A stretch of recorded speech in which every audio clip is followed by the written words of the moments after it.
సమయం ఉదయం 3:30 జమ్మూలోని transit camp నుండి శ్రీనగర్ వైపు ఒక భారీ కాన్వాయ్ బయలుదేరింది. అందులో సుమారు 78 వాహనాలు, దాదాపు 2500 మందికి పైగా సిఆర్పిఎఫ్ జవాన్లు ఉన్నారు.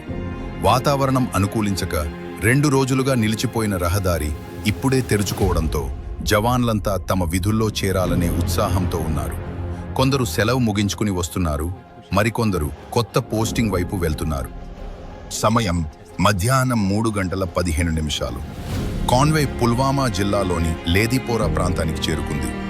జాతీయ రహదారి 44పై వాహనాలు నెమ్మదిగా కదులుతున్నాయి. సరిగ్గా అదే సమయంలో ఒక ఎరుపు రంగు స్కార్పియో కారు వేగంగా కాన్వాయ్లోకి దూసుకొచ్చింది. ఆ కారులో సుమారు 300 కేజీల కంటే ఎక్కువ పేలుడు పదార్థాలు ఐఈడి ఉన్నాయి. ఒక్కసారిగా పెను ఉరుము లాంటి శబ్దం. ఆ కారు సిఆర్పిఎఫ్ జవాన్లు ఉన్న ఒక బస్సును బలంగా ఢీకొట్టింది. ఆ పేలుడు ధాటికి బస్సు తునాతునకలైపోయింది. సుమారు 10 కిలోమీటర్ల దూరం వరకు ఆ శబ్దం వినిపించింది. ఈ ఘోర దాడిలో 40 మంది వీర జవాన్లు అక్కడికక్కడే అమరులయ్యారు. రోడ్డంతా రక్తసిక్తమైంది.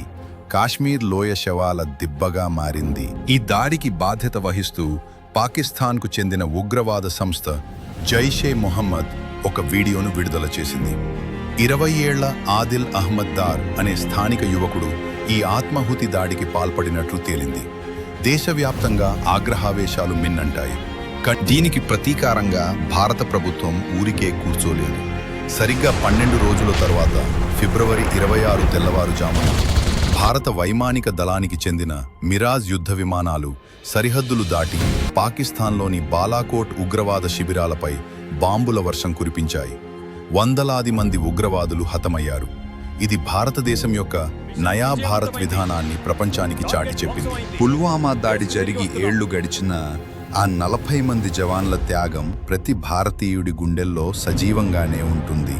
భద్రతా దళాల అప్రమత్తతను పెంచడంతో పాటు ఉగ్రవాదంపై భారత్ పోరాటాన్ని ఈ ఘటన మరింత బలోపేతం చేసింది. అందుకే ప్రతి భారతీయుడు ఫిబ్రవరి 14న మన సైనికుల త్యాగాలను స్మరించుకోవాలి. మాతృభూమి రక్షణలో ప్రాణాలర్పించిన ఆ వీర జవాన్లకు జోహార్లు.